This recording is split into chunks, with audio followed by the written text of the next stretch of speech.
put on by the American Heart Association. The goal is to raise awareness and funding because heart disease is the leading cause of death among both men and women. It does not discriminate. Yeah, exactly. And so ahead of that walk, we're going to introduce you to a survivor from Southeast Portland. It is a young father who is otherwise healthy. Fox 12's Kelsey Watts has his story and his message for you.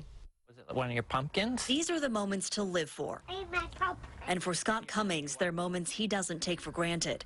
The husband and father of 2 young girls developed what he thought was a cold in early December, but it didn't get better. Mine, I thought, was turning into just something more. Bronchitis was what we thought. You know, I was a lot of respiratory issues. By New Year's Day, he was in such bad shape, he went to the emergency room at OHSU. It was probably a matter of like 15 to 20 minutes that somebody mentioned I was in a state of heart failure. At the age of only 40, it was a moment that changed his life. When Scott was admitted, he was quite ill. Dr. Albert Camacho is Scott's cardiologist and diagnosed him with dilated cardiomyopathy.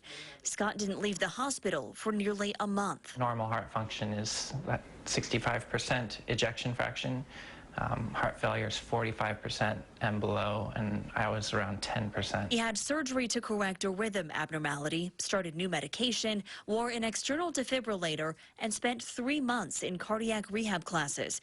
The cause wasn't his age or lifestyle. For Scott, it's genetic, and he never knew he had a problem. In a certain percentage of people, and that's Scott, it strikes folks that are otherwise healthy and somewhat unexpectedly. I was concerned, my family was concerned about what was going on. There you go. But Scott never gave up the fight. He did everything doctors asked of him and is still getting regular care. But he's back home and doing well, trying to live as normal a life as possible with the family that needs him.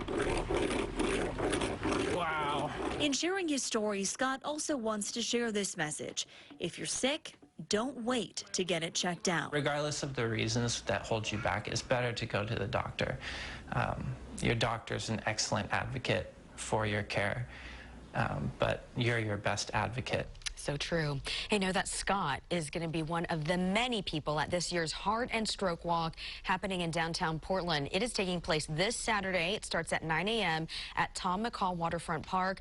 And it's not too late for you to sign up and support this incredible cause. We'll show you how to do that. Just check out the link at kptv.com. Speaking of Saturday, don't forget to tune in that night for the PG